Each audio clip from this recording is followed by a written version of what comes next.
dalam kondisi berpakaian kita perlu ruang yang agak lebar, itu karena kita disabilitas. Jadi ya itu ya kadang-kadang ada ibaratnya dari audien mungkin lo MC-nya kok jalannya begitu ya, itu hal-hal yang sebetulnya tidak mengenakan, tapi tetap kita semangat.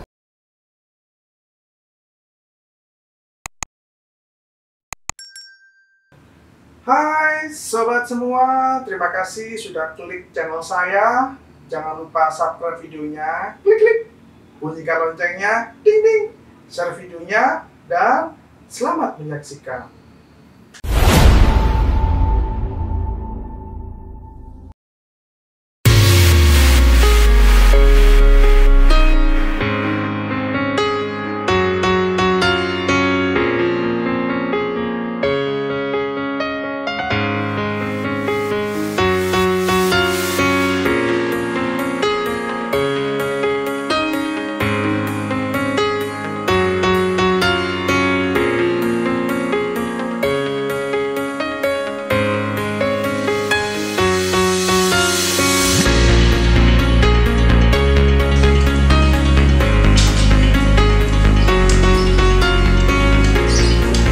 Oh ya, oh masih ya. Silakan Mas. Oh iya Pak ya, silakan masuk. Kanuman malumpat sampun prakteng witing Nogosari. Mulat ngandhap katingal wanudya yukurwaking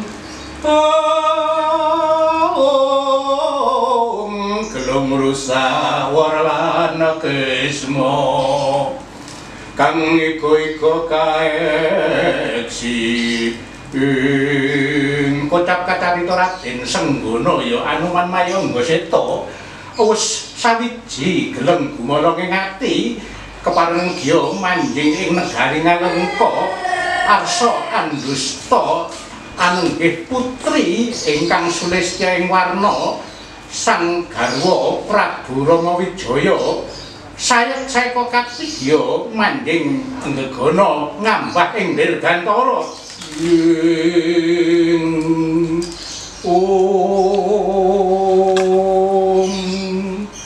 Halo, selamat siang semuanya sobat-sobat. Saat ini saya sedang berada di rumahnya Pak Parman, yang mana beliau tadi ini saya sedikit kasih cerita bahwa Pak Parman ini seorang disabilitas polio, yang mana dia mempunyai profesi sebagai MC.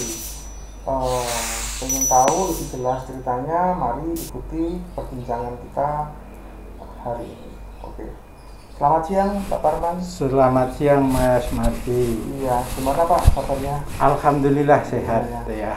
Sehat. Ya, ini saya mau sedikit berbincang, ngobrol tentang kisah Pak Parman sedikit, mungkin nanti bisa menjadi inspirasi atau motivasi buat teman-teman. Iya. Ini kalau saya dapat info, Bapak kan sebagai seorang MC Pak ya, untuk mana di kalangan disabilitas. Mungkin gimana Pak awalnya itu kok Bapak itu pengen jadi MC gitu Pak? Bisa dijelaskan. Pertama-tama diawali dari memang saya itu penggemar seni budaya seperti wayang dan lain sebagainya, penggemar seni budaya. Jadi terus akhirnya kami bergabung kepada komunitas-komunitas seni yang akhirnya tahu tentang MC. Kemudian kami ini ingin mencoba, mungkinkah disabilitas daksa seperti saya ini bisa diterima dalam segi entertain, karena kalau dilihat fisik jelas tidak memenuhi syarat. Makanya kami ingin mencoba mungkinkah disabilitas ini bisa action di entertain. Makanya kami masuk di bidang entertain yang mana kami mencoba menjadi MC, Pak. ya MC. Nah, jadi dengan kejelasnya ya kita harus punya kemampuan ya. Untuk itu kami terjun, ternyata ya memang banyak liku-likunya, tapi pada dasarnya sebetulnya disabilitas juga bisa diterima sebagai MC, yaitu kepinginan saya uji coba, tapi nyatanya juga memang bisa disabilitas bisa diterima gitu kan Mas. Ya, jadi intinya Bapak ini mencoba masuk di dunia entertain sebagai MC untuk membuktikan bahwa disabilitas itu masih bisa di dalam dunia entertain ya, meskipun sebagai mungkin MC gitu Pak. Oke. Pak, boleh ini Pak, saya mau flashback ke belakang ya, Pak Parman. Mungkin Bapak bisa, mohon maaf sebelumnya, menceritakan ini Bapak ini dengan kondisi seperti ini itu dikarenakan apa mungkin dari lahir atau mungkin sakit atau mungkin kecelakaan gitu Pak. Oh iya.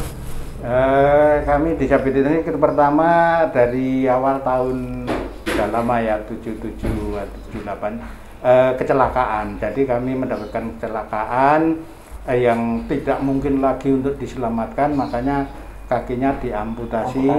Dua-duanya bawah lutut. Awal itulah kami menjadi disabilitas. Dan sangat panjang ya, jadi karena kecelakaan bukan dari lahir.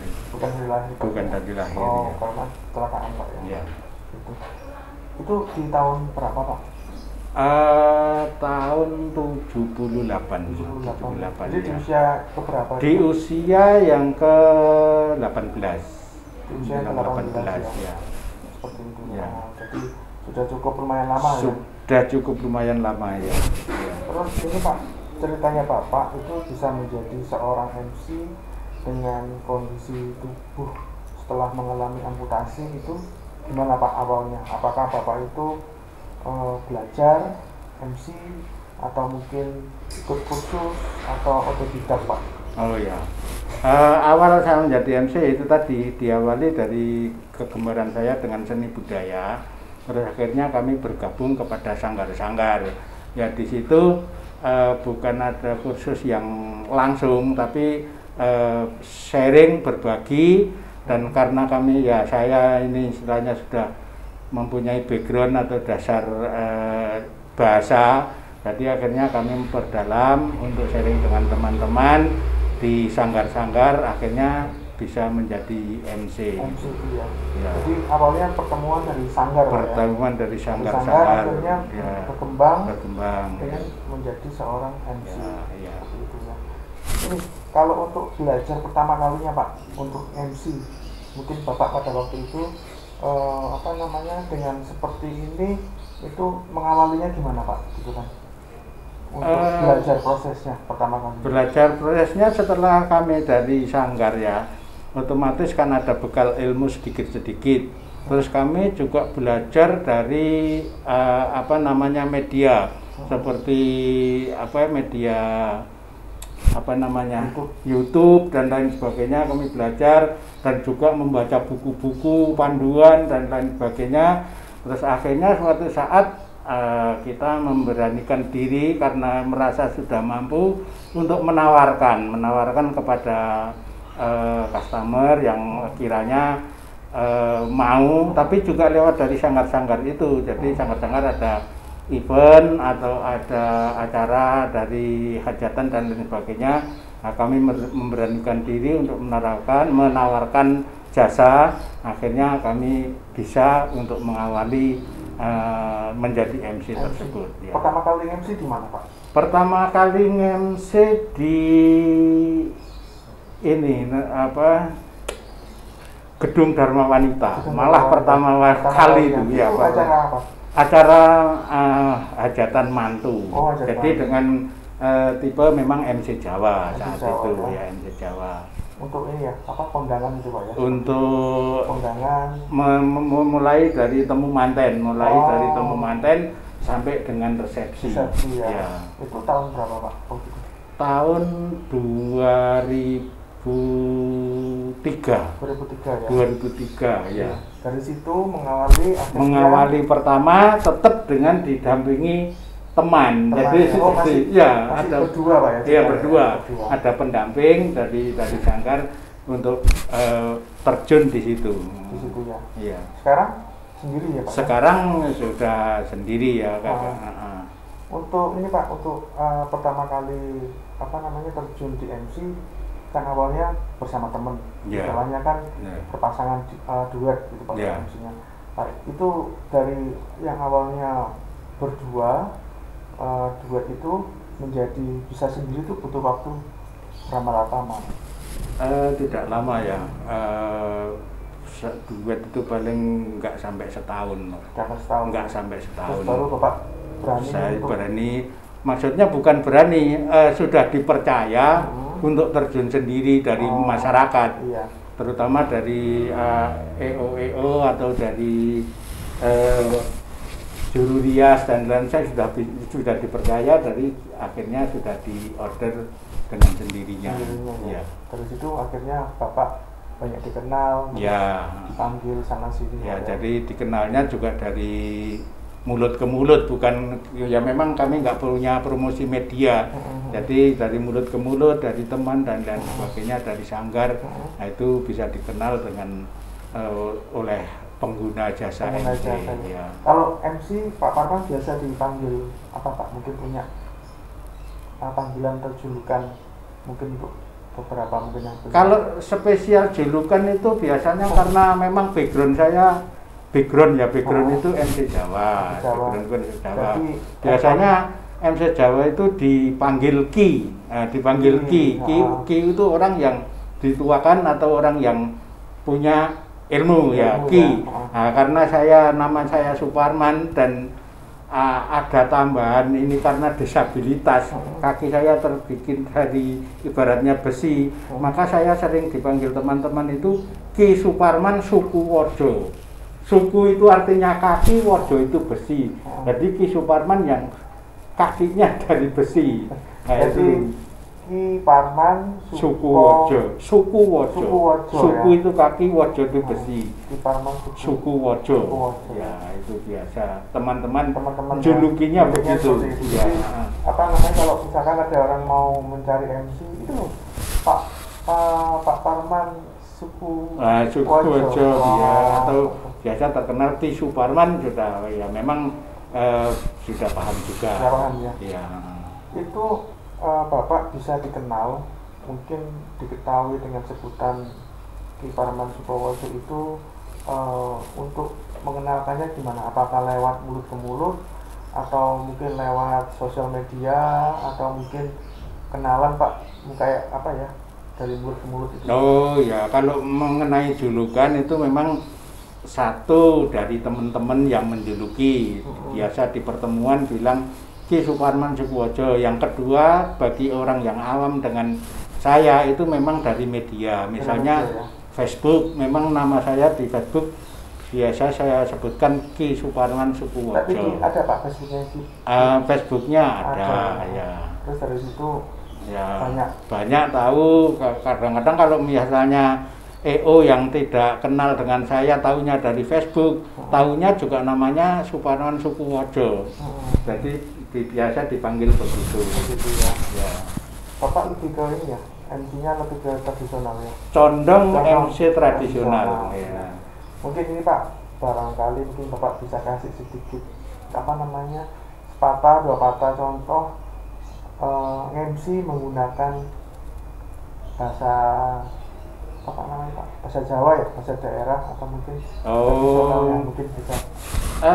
Salah satu contoh memang di dalam MC Jawa itu santun ya, tidak seperti MC hiburan. Jadi secara ngomong itu ibaratnya ada aturannya. Jadi tidak asal ngomong seperti kalau MC hiburan. Jadi kita memang ada. Jadi contohnya pembukaan. Nah, pembukaan itu biasanya sifatnya tenang, tidak banyak guruan itu biasanya. Untuk mengisi MC acara itu Bapak kan tinggal di Surabaya. Ya. Itu apa di Surabaya atau pernah dipanggil ke luar kota gitu Pak? Di Surabaya tentunya, tapi kalau dipanggil keluar kota ya kita siap berangkat karena kita namanya MC di mana dibutuhkan. Di Jakarta pernah, di Kalimantan pernah, di Jawa Tengah sendiri, di Yogyakarta pernah. Jadi walaupun kita di Surabaya, tapi kita diundang untuk MC di Yogyakarta, kita harus selalu siap. Iya Pak. Ya. Jadi tidak selalu di Surabaya Pak ya? Tidak selalu di Surabaya, di mana ada order ya kita harus laksanakan karena memang kita sudah menjual jasa, jadi harus siap. Ya. Iya Pak ya. Ya. Jadi kemanapun ya, dimanapun ada permintaan, ya Pak Parman bisa mengisi acara ini langsung siap. Ya. Ya. Terus ini Pak, Bapak pasti kan mempunyai pengalaman yang mengenakan dan tidak mengenakan ketika menjadi MC, mungkin di suatu acara atau mungkin dalam MC yang lainnya. Mungkin bisa ceritakan pengalaman yang tidak mengenakan itu seperti apa, terus yang mengenakan itu apa Pak? Baik, karena kita sebagai disabilitas ya, terus terang memang kita perlu berjuang, apalagi kita berada di jalur entertain. Pada umumnya jalur entertain itu kan orang-orang yang notabene yo ganteng yo sempurna, tapi kita berjuang dalam disabilitas untuk ke entertain memang juga banyak duka dan lain sebagainya. Jadi kita tetap harus sabar. Misalnya salah satu contoh saat MC memang kita kan tidak bisa seperti orang yang normal, ibaratnya seperti saya, kita jalan tidak bisa lepas sandal atau selop ya. Nah, kita masuk rumah kadang-kadang para tamu melihat, loh masuk rumah kok sandalnya nggak dilepas ya, padahal kita nggak bisa lepas.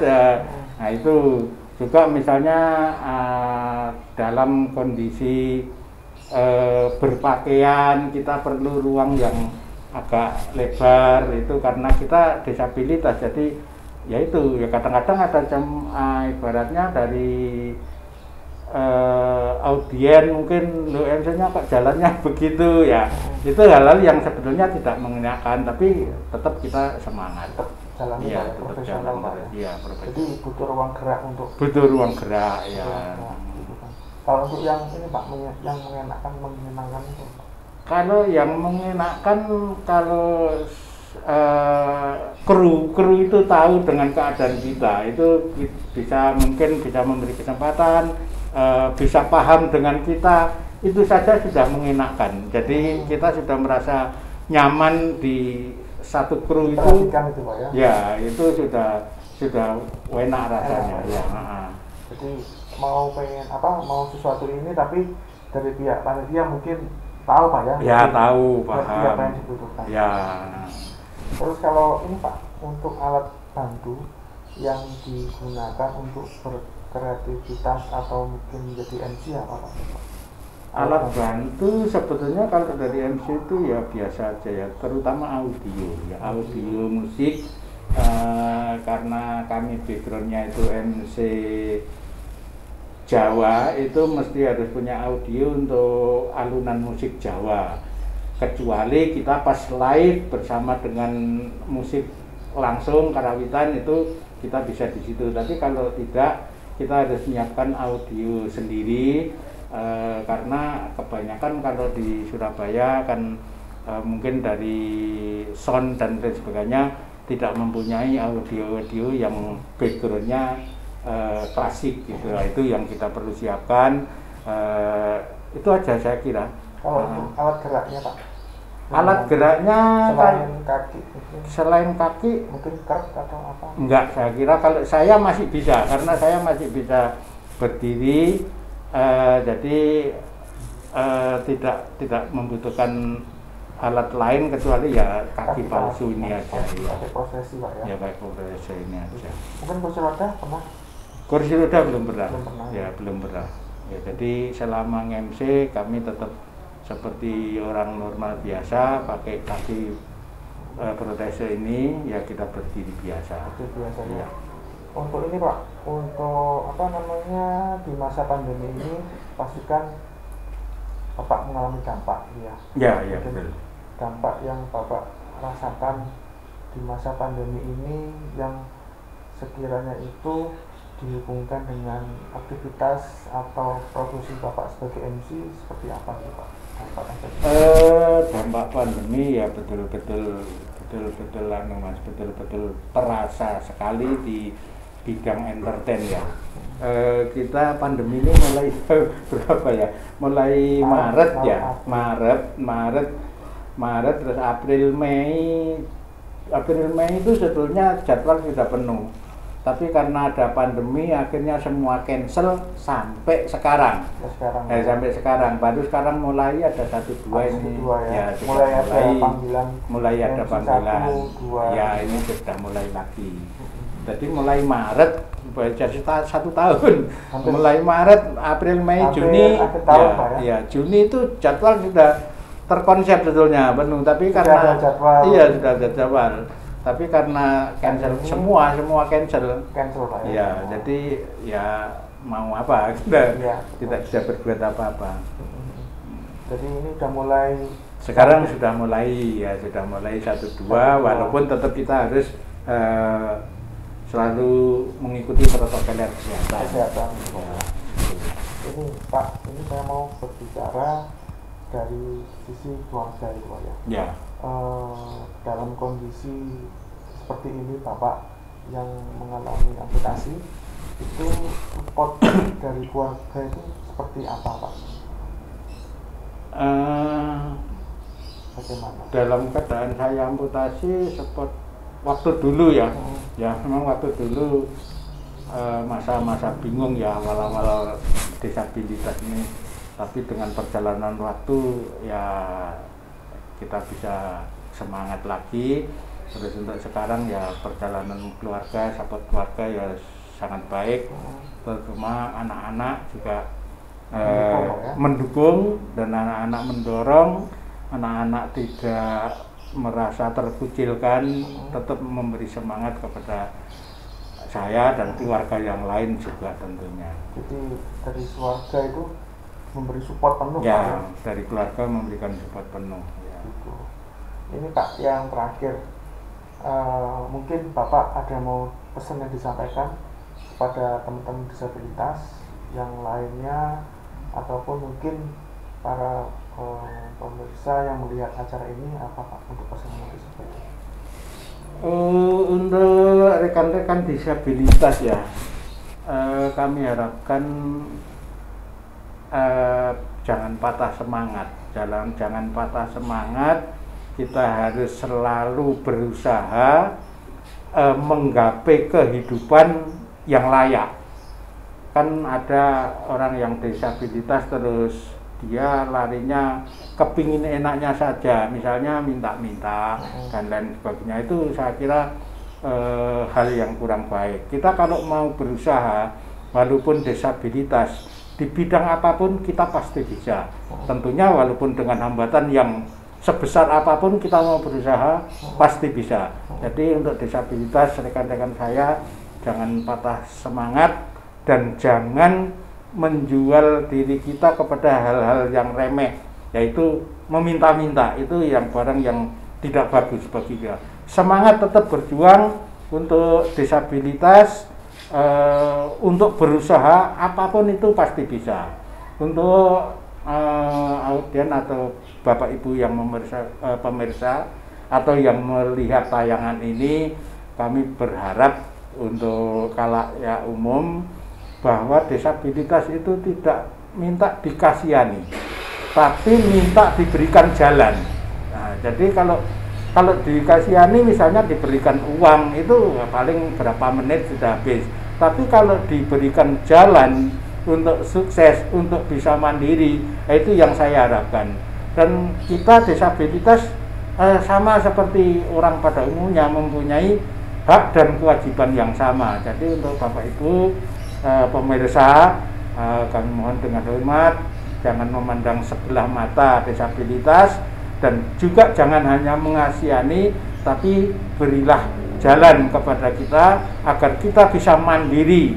Ibaratnya jangan diberi ikan, tapi berilah kailnya, itu yang penting. Yang penting Pak ya. Ya. Jadi tetap diberikan solusi, diberikan jalan supaya teman-teman disabilitas ini lebih aktif dan kreatif, produktif gitu. Ya.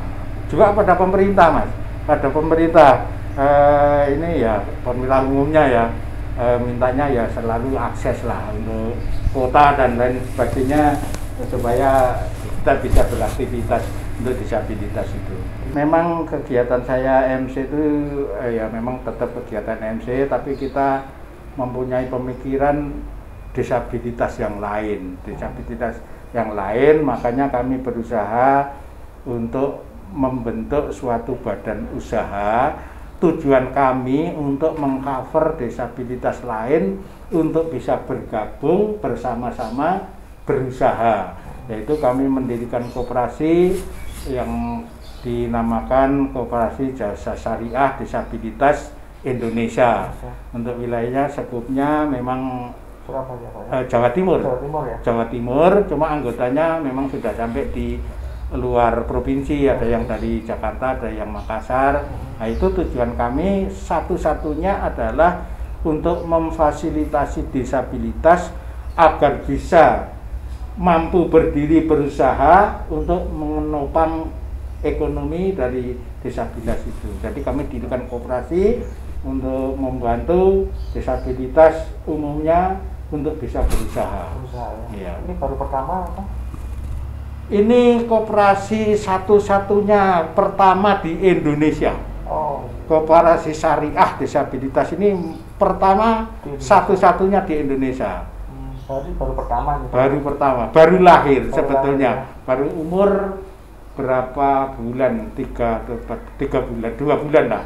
3 bulan Pak ya. 3 bulan. Ini yang resmi saya dirikan. Tapi sebetulnya mulai dulu yang ibaratnya tidak diresmikan untuk kelompok komunitas itu sudah banyak kami dirikan untuk berusaha ya sejenis koperasi, tapi masih belum mempunyai badan hukum, tapi tujuannya sama untuk mengcover disabilitas dalam berusaha. Ini yang satu-satunya kita jalankan supaya bisa luas bergerak, mengcover seluruh disabilitas. Makanya kami resmikan mendirikan koperasi yang tadi notabene ya kepingin mensejahterakan anggota koperasi terutama disabilitas itu ya. Iya. Ini Pak, terima kasih waktunya. Mungkin apa yang Bapak sampaikan ini bisa menjadi motivasi atau buku inspirasi teman-teman disabilitas yang mungkin yang menjadi MC salah satunya, atau mungkin nanti bergabung di koperasinya Bapak. Iya. Ya sangat terima kasih sekali Mas Marji. Jadi memang saya harapkan sekali lagi untuk disabilitas tidak perlu patah semangat, tetap berusaha, berjuang untuk mensejajarkan kehidupan kita dengan masyarakat umumnya. Mensetarakan ya umum lain. Ya, oke. Oke, sekian dulu sobat semua.